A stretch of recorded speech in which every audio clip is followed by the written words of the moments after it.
Всем привет! Мы продолжаем серию видео про европейские и псевдоевропейские масла. Сегодня у нас на очереди бренд Eni. Кто делает, где делают, Европа или нет. Меня зовут Антон Воронков, и вы на канале MyGT.ru. В этом видео мы разберем: первое, откуда появился бренд Eni и что интересного с его историей. Второе, на каких заводах и в каких странах производится тот Eni, который мы с вами получаем в России. Третье, стоит ли Eni своих денег. И четвертое, бонусное, как к бренду Eni относится в Японии. Поехали. Вот вы лично знаете про бренд Eni. Что вам приходит в голову, когда вас спрашивают про известные европейские бренды? Это Матюль, Ликимолли, Кастрол, Тоталь, Эльф, но только не Eni. Не в обиду будет людям тем сказано, которые занимаются этим брендом плотно или которые его сами используют. Основная масса покупателей о бренде Eni знает очень мало. Хотя корпорация Eni – это крупнейшая транснациональная нефтедобывающая корпорация, которая занимается добычей нефти, переработкой нефти и производством огромного количества продуктов из нефти, различных абсолютно, не только из нефти, а вообще в принципе энергетикой. Мало того, эта корпорация входит в семерку так называемых Big Oil или Supermajor наравне с ExxonMobil, Total Energies, Royal Dutch Shell, Chevron, ConocoPhillips и BP. Это огромная, крупнейшая транснациональная корпорация. Сразу внесу ясность, чтобы не было у нас недопонимания в дальнейшем по тексту. Есть два бренда – Egypt и Eni. Оба эти бренда сейчас принадлежат корпорации Eni SPA. Два эти бренда существуют параллельно, но когда мы говорим Eni, мы подразумеваем Egypt, когда мы говорим Egypt, подразумеваем Eni. Если упростить и утрировать, то основное количество людей в Европе воспринимает Egypt как топливо, АЗС, заправки и так далее, а бренд Eni как смазочные материалы. Все началось в Италии в 20-е годы, когда была создана государственная компания, она называлась Azienda Generale Italiano Petroli, EGIP сокращенно, тот бренд, который вы наверняка все слышали. Очень важно понимать, что это была именно государственная структура, государственная компания изначально, то есть Италия, как страна, как государство, потратила огромное количество ресурсов и денег для того, чтобы на первоначальном этапе уже создать мощную большую корпорацию, крупную. Я сразу вспоминаю фильм «Бесславные ублюдки». Помните, когда там Брэд Питт пытался по-итальянски разговаривать, так вот примерно у меня то же самое получается. Но посыл вы поняли, да, то есть итальянское государство, правительство решило создать сильную, крупную, изначально сразу нефтяную корпорацию, компанию. Eni, тот бренд, о котором мы с вами говорим сегодня, был создан только в 1953 году. Eni – это сокращение от Ente Nazionale Idrocarburi или Национальная углеводородная компания. И опять же, государство сыграло в создании бренда Eni очень важную главенствующую роль. EGIP компанию объединили с другими компаниями энергетического сектора, итальянскими государственными компаниями также. И в результате этого слияния была создана корпорация Eni. Объединили EGIP со следующими компаниями. Первая – ANIC, которая была создана во время фашистского режима и занималась переработкой нефти и производством топлива. У ANIC к тому времени было два больших химзавода в Тоскане и Апулии, два здоровенных таких завода причем. Второе – это СНАМ, это компания, которая контролировала нефтепроводы по всей Италии, некоторым еще другим странам европейским. И, кстати, СНАМ как компания и бренд до сих пор живет и процветает. Третье – это ИРОМ, это совместное предприятие с англо-иранской нефтяной компанией. О англо-иранской нефтяной компании я вам рассказывал в своем видео о Castrol. Позднее она была переименована в British Petroleum Company, теперешнюю BP. Четвертое – это Stanik, это совместное предприятие со Standard Oil of New Jersey. Да, это именно тот Standard Oil of New Jersey, который позже стал Exxon, а сейчас ExxonMobil. И это я вам перечислил только основных, а было еще очень-очень много других. Видите, как все в мире нефтебизнеса связано между собой, даже такие крупнейшие нефтяные компании, мастодонты из разных стран, они между собой пересекаются, трутся, как-то вливаются, взаимодействуют и так далее. История об этом говорит. Вот все, что мы с вами в предыдущих видео рассмотрели, все говорит о том, что все крупнейшие такие вот самые крупные игроки на рынке нефтебизнеса, они каким-то образом когда-либо с друг другом пересекались по каким-то моментам. В любом случае, потому что нефтяной рынок, он на самом деле для крупных компаний тесен. Egypt и они теснейшим образом всегда были связаны с историей Италии. Потрясения, спады, падения, кризисы, все, что касалось страны, все перипетии, которые страна за те годы испытывала, все сразу же отражалось и на корпорации. Первым президентом Эни стал Энрико Маттеи. Этот человек как личность оказал огромное влияние на вектор, который выбрала компания по развитию на очень много лет вперед.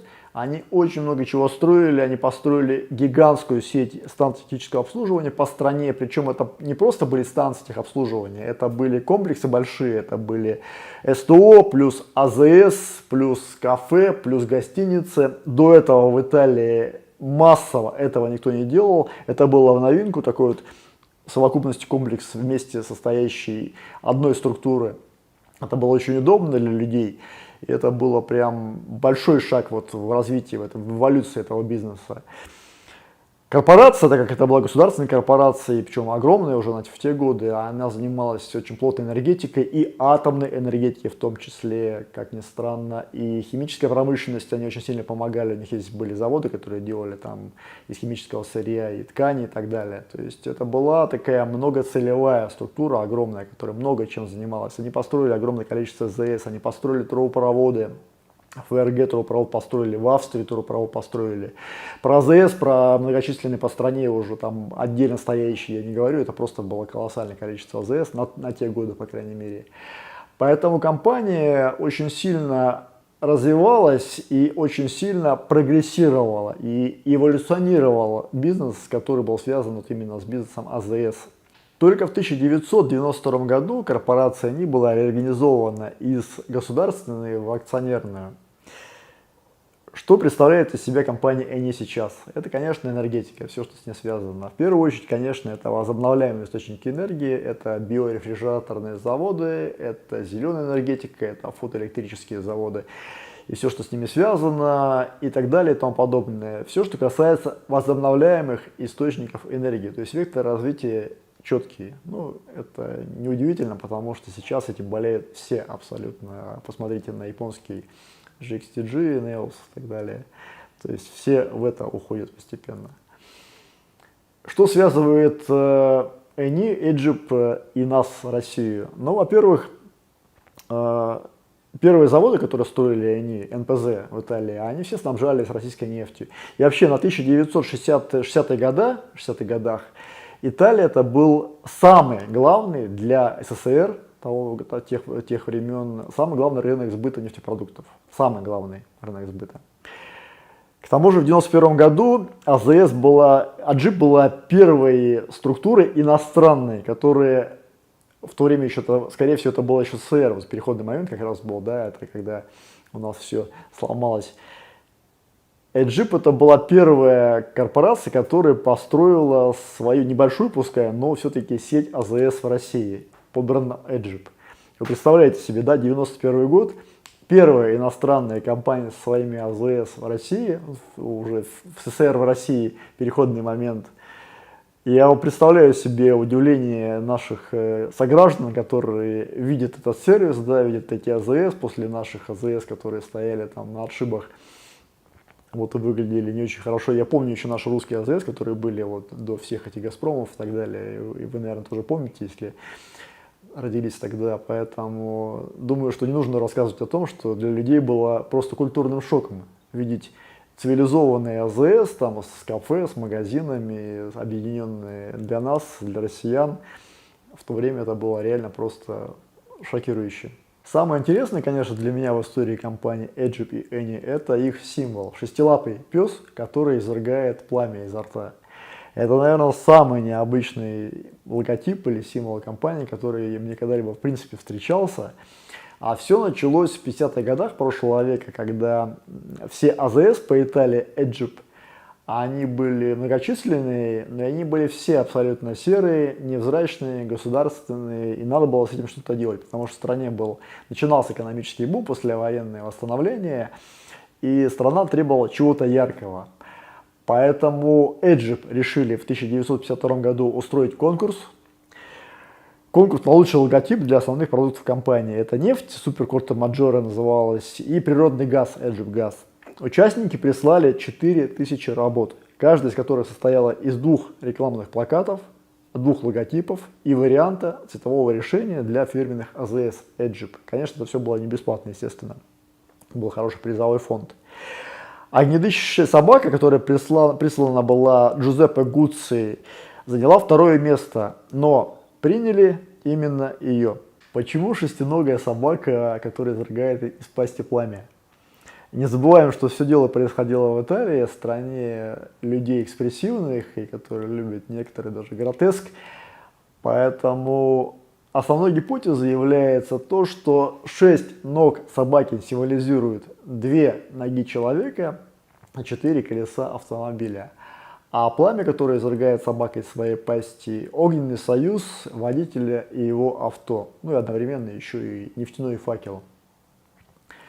Такая вот была основная гипотеза. Почему именно собака, не объясняется. У меня есть своя собственная гипотеза, которая мне вот вчера только пришла в голову.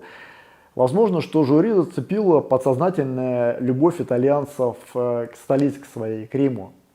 Есть такая легенда о капиталистской волчице. Волчице, которая вскормила в своей груди 2 младенцев. Это Ромул и Рем, будущих основателей Рима.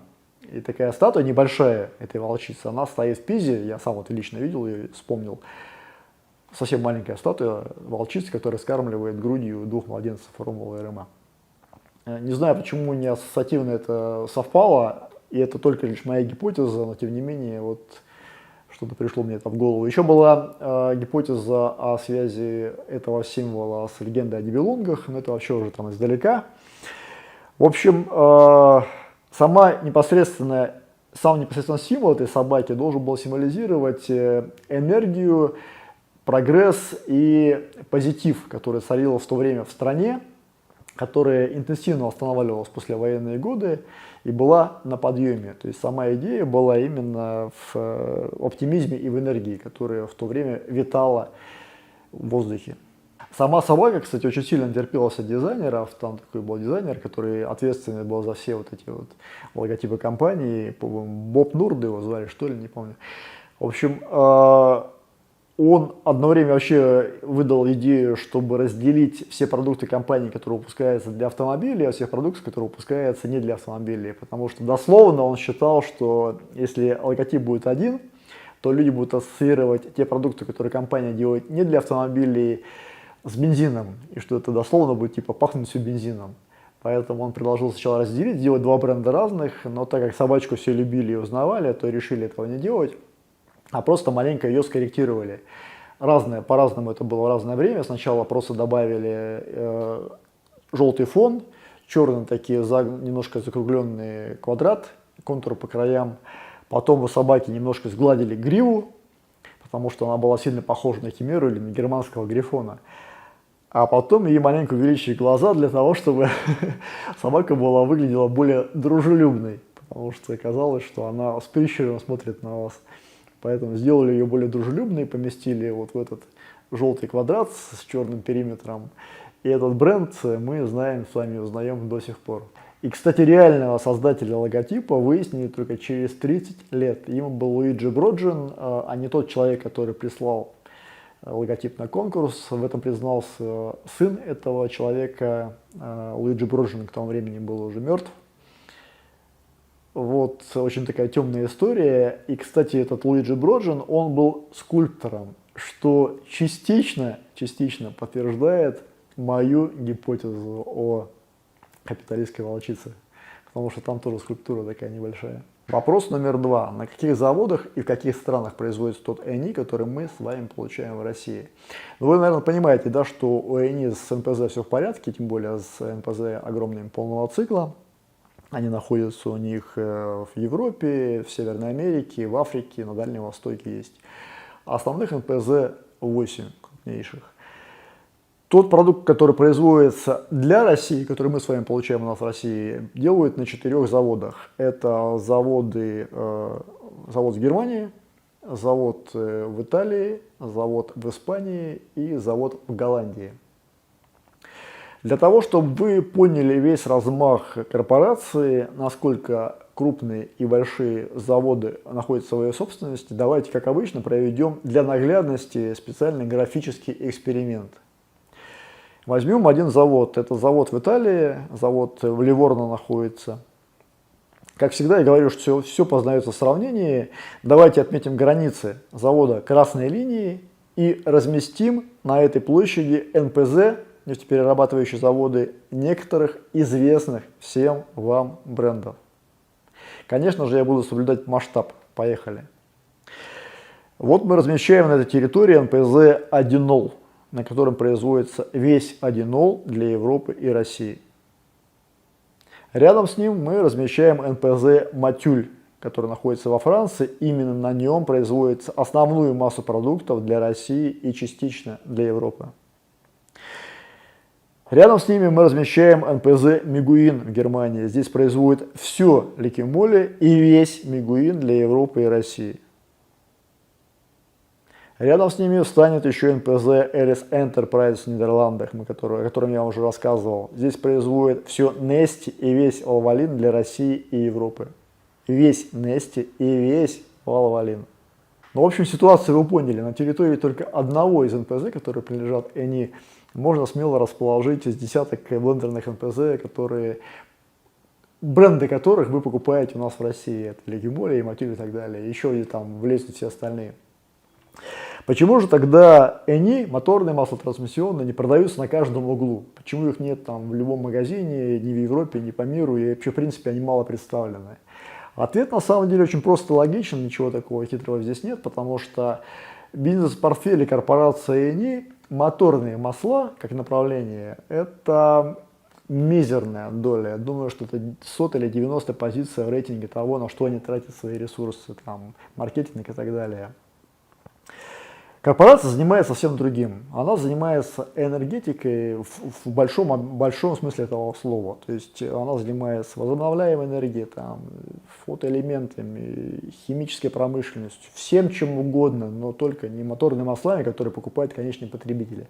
Хотя Eni это компания семерки Bikoil, да, а вы все знаете прекрасно, что и ExxonMobil, там, и Royal Dutch Shell, они шевелят свои бренды, да, они как-то развивают их, и конечные тоже продукты продают везде, моторные масла, и везде, там, кучу везде, по всему миру, встретить можно в любом уголке мира, Mobil абсолютно. Да, они занимаются, но у Eni маленько другая стратегия, они считают, что перспективные направления развития другие. Поэтому моторные масла, трансмиссионные масла, то есть все то, о чем я вам рассказываю, что нам интересно как покупателям, для Eni представляет очень слабую ценность. И со всего этого они зарабатывают мизер. Я думаю, что весь бюджет, тот, который направлен на маркетинг, связанный с моторными маслами, трансмиссионными и так далее, он равен примерно тому же бюджету, который компания тратит на поддержание жизнедеятельности столовой для рабочих своих. Ну, я утрирую, конечно, шучу, но, в принципе, вы посыл поняли, да, то есть для Eni это не сильно интересно, хотя ее коллеги по семерке, да, они как-то по-другому к этому относятся, но, вот, к сожалению, это так. Третье, стоит ли продукция Eni своих денег? Для начала давайте, как обычно, зайдем на европейские форумы. Сначала на италоязычные, это будет у нас или Quattro Road, очень популярный в Италии форум, на котором обсуждается очень часто. Там конструктивная в основном критика, все, в общем, в пределах разумного, никакого негатива по отношению к Eni нет. Больше позитивные отзывы, либо нейтральные. Можно зайти на Motor1 посмотреть, там та же самая картина абсолютно, основное количество отзывов, либо позитивные, либо конструктивные какие-то. Никакого негатива вообще нет, там вот на Motor1, по крайней мере. Можно зайти на сайт, на форум немецкоязычный Motor Talk, о котором я вам 100 раз уже рассказывал по отношению к другим брендам. Та же самая картина. Отзывов не так много, но они все конструктивные, либо позитивные в основной массе. В общем, картина такова, то есть Eni встречается в Европе, во многих странах, оно там присутствует, но, конечно же, это совсем не большое количество. Также Eni можно встретить абсолютно по всему миру. Почему? Потому что корпорация транснациональная. Она присутствует и ведет свою деятельность в разных странах мира. Я думаю, что там больше 80 стран разных. Причем она не просто там для галочки присутствует, она там ведет деятельность, продает нефтепродукты свои, энергетические какие-то ведет компании, там, участвует в добыче и так далее. То есть она ведет там деятельность, потому что многие блендеры там кичатся тем, что они там поставляют 200 стран мира, на самом деле поставляют по 3 банки там, в год кому-то в дальние, отдаленные страны, а они, эта компания, она, которая деятельность ведет в этих странах. Соответственно, каким-то образом она возит и свои продукты частично, да. Поэтому Eni можно встретить в каких-то уголках мира совсем удаленных, абсолютно неожиданно совсем. Вот, и в этом странном ничего нет. Конечно же, по соотношению представленности там Eni к Mobil, к Castrol, к Shell, тут даже никакой речи не идет, естественно, да, то есть этот бренд Eni, он настолько меньше представлен в мировом масштабе, что даже и говорить не стоит. Хотя эта компания не входит в семерку этих же своих собратьев, коллег по цеху. Давайте подведем итог. Сначала плюсы коротко, потом минусы коротко, потом небольшое резюме. Плюсы. Первое. Eni – это крупнейшая нефтеперерабатывающая корпорация, которая добывает нефть, перерабатывает нефть и производит из собственного сырья те продукты, которые попадают потом в итоге к вам в руки. Второе. Все продукты, которые производятся корпорацией Eni, производятся действительно в Европе и приходят к нам в Россию по официальным белым схемам. Никаких мутных блендерных схем. Все четко и понятно, откуда пришло, кто сделал.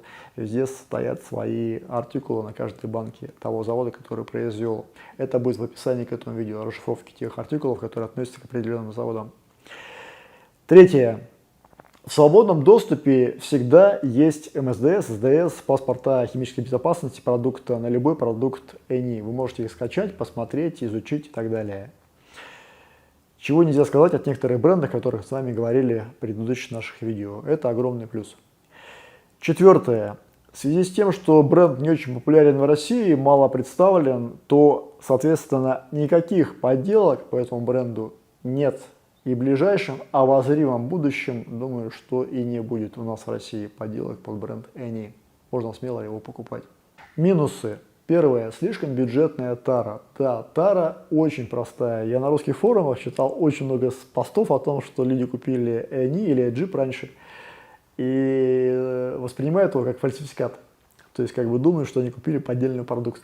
Потому что банки плохие, очень все дешево сделано, там облой вылазит везде на спайках, там наклейки отклеиваются и так далее. Нет, это нормальное явление абсолютно, вы купили все оригинальные продукты, просто у Eni такая вот политика, да, они не тратят деньги на мишуру, на хорошие банки. Вот эта банка, что за мной крутится, да, она, кстати, сделана вполне нормально. Очень просто, да, согласен, как бы, но ничего лишнего, все вполне в рамках европейских стандартов. Ну, конечно, да, если сравнивать с блендерными брендами, которые мы покупаем с вами все массово, это и Викимолли, там, и Равинол, те бренды, которые в основной своей массе заточены под экспорт. Они в Европе тоже продаются, но в основной массе они заточены под экспорт. Эти бренды блендерные, которые супер защищают свои банки, тару свою, например, там, Равинол, да, мы с вами говорили в предыдущем видео о нем, они все поставляют эти продукты в Россию массово. И люди в России, перепуганные до смерти подделками и правильно перепуганные на самом деле, они воспринимают все это хорошо, потому что они видят, что там тара защищена максимально, да, нет возможности подделывать, все хорошо.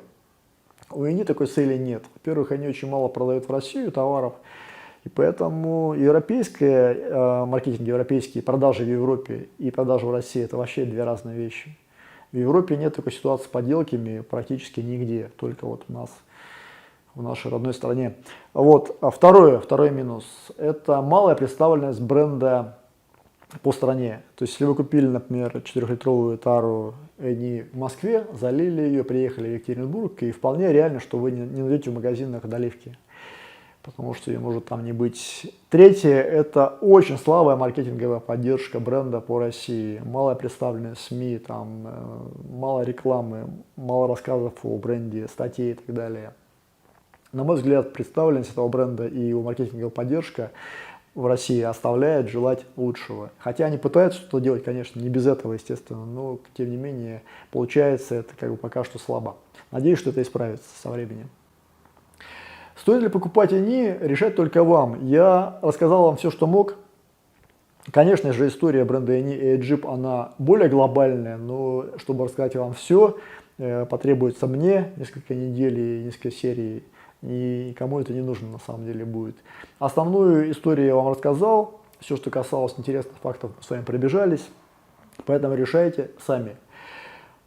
По крайней мере, ЭНИ заслуживает внимания уже за то, что это крупная компания, большая, с собственной нефтью, собственным производством и собственными НПЗ.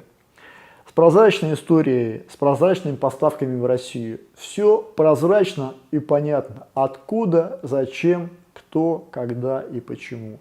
На самом деле сейчас, в нашу эпоху и в наше время, это не так часто можно увидеть. Поэтому уже заодно это ЭНИ можно уважать как бренд. Бонус. Как к бренду ЭНИ относится в Японии? В Японии ЭНИ практически не представлен. Сами японцы о нем очень мало знают. Когда-то давно был Jeep, представлен в автобаксе двухтактные и четырехтактные масла, но это было уже 100 лет назад. Сейчас в крупных сетевых магазинах ЭНИ нету, то есть ни в автобаксе, ни Yellow Hat, ни Абгараж, ни Джеймс Карр в сети нету, ЭНИ не продается. Соответственно, сами японцы могут купить его только через интернет-магазин. Ну, естественно, это не очень популярный бренд, само собой разумеется. Можно сказать, что совсем не популярный, и о нем очень мало из японцев кто знает. С вами был Антон Воронков. Надеюсь, это видео стало для вас полезным и интересным. Подписывайтесь, ставьте лайки, жмите колокольчики. Всем пока.